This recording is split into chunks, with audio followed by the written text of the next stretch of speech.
fellow veterans.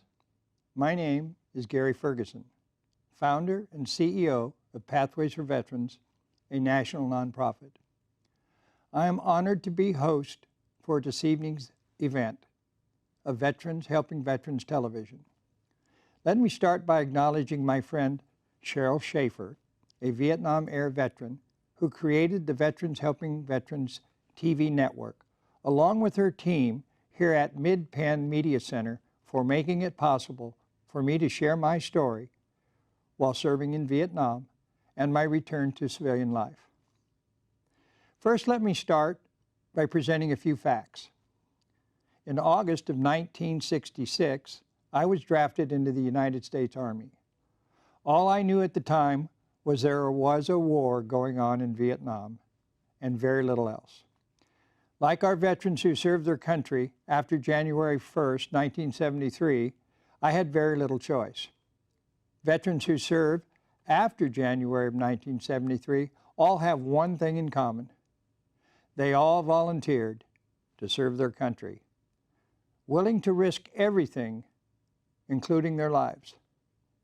There is a major distinction between being drafted and volunteering. Those of us who were drafted had to make a decision considering three possibility outcomes. The first outcome was to say yes. The second outcome was to say no and go to jail. And the third outcome was to flee the country. Veterans, on the other hand, who volunteer, just say yes, and they step forward. There was nothing to consider. They just do it without regard to their personal well-being. That's the character of the men and women who are currently protecting America and our way of life today. I have a great deal of respect for them, both men and women who have volunteered to serve our country today. There is no greater gift that one can give another than their willingness to risk their lives for them. My intention tonight is that by sharing my military story with you, that you may experience some similarities in your own story, and as a result, be willing to reach out and share your story with a fellow veteran, some of them who are still suffering from their military experience. There's one thing I've found over the last 30 years working with veterans, is that by sharing their stories, they're relieved from the pain of their past. I have broken down tonight's episode into three parts. Part one, what the hell happened? Part two, what it was like to return to civilian life. And part three, what it's like now. During part one, within several hours of being drafted, I was sworn in and found myself on a plane headed to Fort Bliss, Texas for basic training. Over the next 8 weeks, my drill sergeant took a 19-year-old boy and transformed him into a 19-year-old young man. Without a doubt, basic training was mind-altering. I went from everything being about me to everything being about my buddy, my company unit, my purpose through the mission while protecting my country and the freedoms we all enjoy. Simply said, in 8 short weeks, I had grown up with a new sense of purpose to serve others. Many of you watching this video know exactly what I mean when I say to you, you create new friendships and bonds that ultimately last a lifetime. Prior to basic training, I had no sense of discipline, let alone any self-discipline. Basic training was step one of a 4-step process. Step two took place during my advanced infantry training at Fort Jackson, South Carolina. Even after basic training, I had no idea what was in store for me. During my basic training, I'd started to feel more like a man than a boy. And AIT training was about to develop the man. My increased training regimen suited me well as I began to develop both my physical strength and my endurance. During the new skill sets that became an 11 Bravo combat infantryman was exhilarating to say the least. At the end of 8 weeks, I had become a force to be reckoned with, still having no idea what I was about to become. Those of you watching this video that have personally experienced combat know exactly what I'm talking about. And those of you who haven't seen combat can only imagine what it must have been like.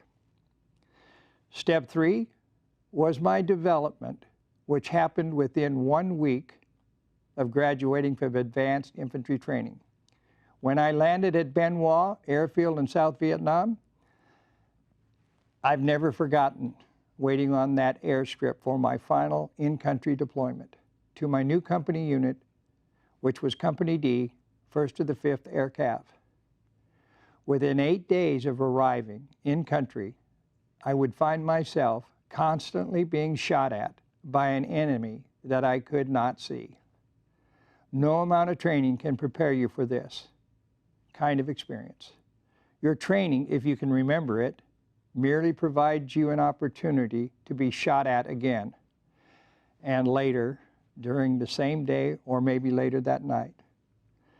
Step 4, I identified as how much experience in actual combat you can achieve without getting yourself killed while trying to survive. During the first 2 or 3 weeks in country, I only experienced small arms fire with a few mortar and rocket attacks at nighttime.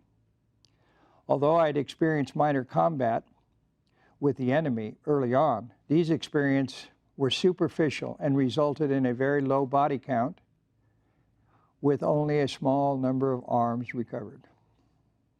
That would all change on March 16, 1967, when I was awarded our nation's 3rd highest medal, the Silver Star, for gallantry in action. From that day forward, my entire military career took on a life of its own. Day by day, hour by hour, moment by moment, my actions were influenced by an unseen and irresistible force that would ultimately consume my very existence. The sensations I'm experiencing during that day was the ultimate high. Within 6 weeks of being in country, I started to become addicted to the high of being in the state of fight or flight. As I navigated the outcome of life and death decisions, those of you who are watching this video who know what I'm talking about will better understand what I'm about to say now. I'm now in Vietnam for less than 60 days, with over 300 days to go before I can rotate out of country and back home. Now addicted to the high that comes from combat, my situation started to become unbearable as I searched for my daily fix. The sickness became and began in my stomach and grew stronger with every combat mission and every kill I was responsible for. In an effort to numb the pain, I resorted to alcohol and unprescribed medications between missions to find peace of mind. The sickness that began in my stomach eventually took over my soul. As I became addicted to the search and destroy missions and the outcomes that gave me my new sense of purpose, I had become a killing machine. By now, I had also become addicted to alcohol, smoking cigarettes, and other non-prescribed medications, including morphine, to feel normal in hopes that I would survive my next mission. This vicious cycle went on for over 364 days before I rotated out of country and back home.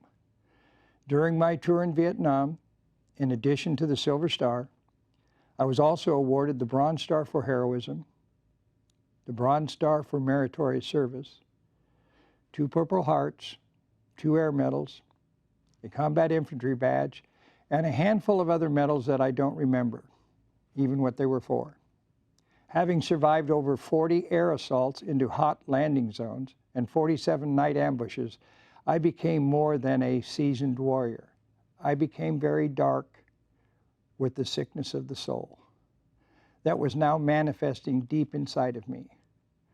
For those of you who would like to know more about details about my actual military experiences, my stories can be found in A Good Day to Die and downloaded for your free copy a portion of my military service, as told in my book, A Good Day to Die.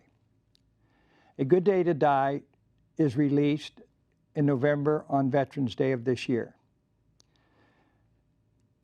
After returning home from this year in hell, what happened to me in the killing fields of Vietnam would now be locked away deep inside of me and become my darkest secrets.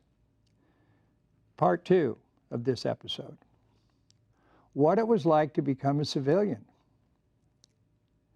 I made a decision that I would never tell anyone what I had done during the war because of what they would think of me. Now having requested an early out from my military service, I returned to school under the GI Bill. I continued to struggle. The sickness I buried in my soul continued to manifest despite my best efforts to hide its symptoms. While going to school, my daily use of drugs and alcohol started to subside, and my cold sweats, anxiety, stress, and insomnia became less frequent. I started transferring my drug addictions to being focused on my school studies and the pursuit of a new career. These focused efforts soon produced the desired results when I was hired as a local city fireman. Something good finally materialized when I needed it the most. Perhaps something good has finally come after all the killing and destruction I was responsible for. I was now given a new purpose, that of saving lives rather than taking lives. The next 7 years, from the fall of 1970 to the fall of 1977, proved rather peaceful. My night terrors were less frequent as I focused on becoming a good fireman in hopes I could atone for my out-of-control behavior during Vietnam. I was starting to settle down a bit and fell in love and married my first wife, and the American dream started to unfold. Within a few years, that beast inside of me started to rear its ugly head, and my use of drugs and alcohol started up again. Without medication, my dark secrets started leaking out from my soul body into my behavior, and I would soon find myself without a job and purpose. A veteran without purpose is better off dead. Within 9 months of losing my job, I found myself facing charges for assault with a deadly weapon. That weapon was, of course, me. I had no on and off switch. In the spring of 1981, I entered a 30-day inpatient treatment program at the Palo Alto VA, seeking treatment to avoid going to prison. Mentally, I was now back in the killing fields of Vietnam with no hope of redemption. After 30 days, I was released with no difference in my thinking disorder, other than being clean and sober. I'll never forget being told that there was nothing the VA could do for a guy like me. I was in the grips of the symptoms of PTSD, and that manifested into a disorder. Without some form of medication, the diagnosis of PTSD symptoms was not available until 1986, some 5 years later. The years between my losing my job as a fireman and my ultimate downfall was marked by daily risk-taking activities, including extreme sports, reckless driving of motorcycles, and of course, barroom fights. Barroom fights became my drug of choice. There was nothing like having the crap beat out of you so you could feel the pain. Feeling the pain on the outside of me was the only thing that gave me relief from the pain going on inside of me. Go figure. My consumption of alcohol increased to unbelievable levels that would result in 3 drunk driving tickets within 1 month. On December 2nd, 1986, I experienced my first death experience. During a drug-induced drinking blackout, I found myself buried under 3 feet of snow with no way to move, having pissed my pants and frozen. Now, this state of hypothermia, my conversation with God resulted in my returning to life. With all my addictions of self-medication, they were all instantly removed in my moment that I returned. Since my moment of return, I have been clean and sober now well over 32 years. Having now helped countless of numbers of alcoholics, drug addicts, sex addicts, gamblers, and a number of others suffering from other types of symptoms resulting from their addictions, I have found peace. Between 1986 and 2010, the beast in me was once again returned to its cage. In the spring of 1987, I married my second wife. That resulted in the birth of two wonderful children, a boy and a girl. Once again, everything that was lost was regained as I started to become responsible for the first time in my life. I became a man of service to others, and my life became blessed. After 7 years of faithful service to others and my wife, she left me for another man. I had 9 years of sobriety, a beautiful family, and found myself standing on top of a rail in the middle of the night on a bridge, wanting to jump 1,400 feet to my demise. In that moment, a little voice in my head asked, "What about your children?" I then saddled up and became a workaholic in the pursuit of more money. I had once again lost sight of everything that was important. After my second divorce, I decided to hunker down and focus on making more money. I figured I was better off being lonely and rich than broken, beaten down by life. How I survived the next few years without drinking or returning to drugs is still a mystery, more like a miracle. My only companion was my commitment to work. Then out of nowhere, when I wasn't looking, the love of my life appeared. I had found not only a friend, but someone who understood me and the man I truly was. I would soon marry for the third time. After all, the third time's the charm. Over the next 7 years, once again proved to be fabulous. We were both hardworking and committed to helping others, and we were less than fortunate. Then, that's right, you guessed it, we separated. And we decided to get a divorce despite my best efforts. I decided to close my company and to retire. I was done with living and sick and tired of being sick and tired. Now in my 60s, divorced for the third time, I finally figured out what my problem was. It was me. I had a thinking disorder. Most other people would call mental illness. When you're in your 60s with type 2 diabetes and find yourself without medical insurance, you got a problem. Having never spoken to the VA since their cavalier response, "There's nothing we can do for a guy like you," I humbly found myself going to the VA and asking for help. Over the next several months, I sought out both medical and mental health services to better understand what was happening to me. During that process, I witnessed the brokenness of the young men and women with physical and emotional injuries that made Vietnam look like a picnic. My third retirement would not be possible as long as they were suffering. Part 3 of this episode, what it's like now. Sick and tired of being sick and tired, I became determined to find a solution to this seemingly hopeless state of mind and body and the use of medications. The Western medical model was limited to solving problems based upon symptoms being exhibited by both physical signs and behavior. I was not. What if, instead of dealing with the symptoms from the solution to the problem, we looked at the cause and the symptom? What causes this? What is it in me, despite my best efforts? So instead, in 2010, of retiring, I formed a new game of life.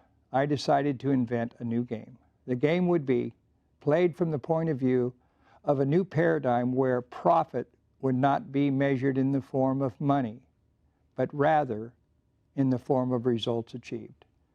The zero-sum game of winners and losers is part of the existing paradigm that created the problem in the first place.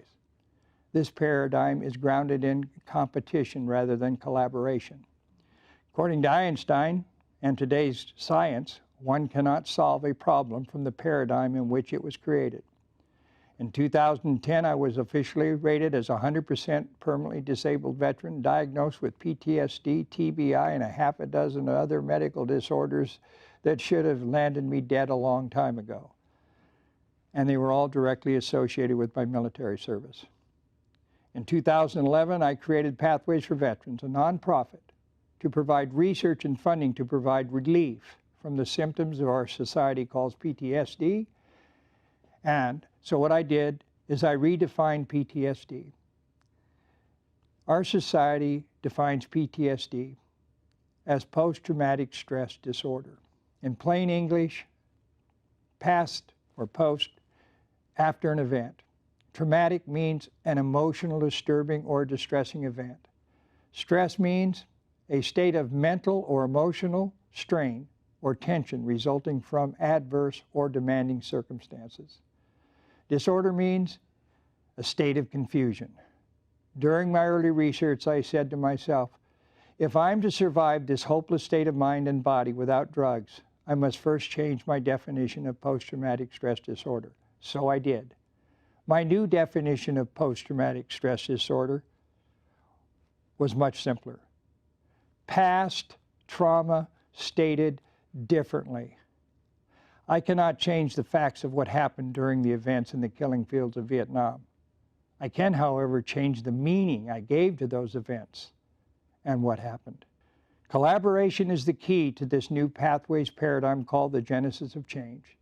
The Genesis of Change is scheduled for release in the spring of 2020.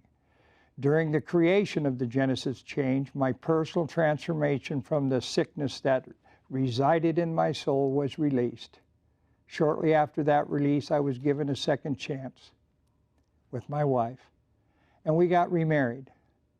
Since then, Pathways for Veterans has continued creating collaborative relationships with some of the world's top alternative healers and modalities, along with cutting-edge science to provide relief from these symptoms of anxiety, stress, and insomnia.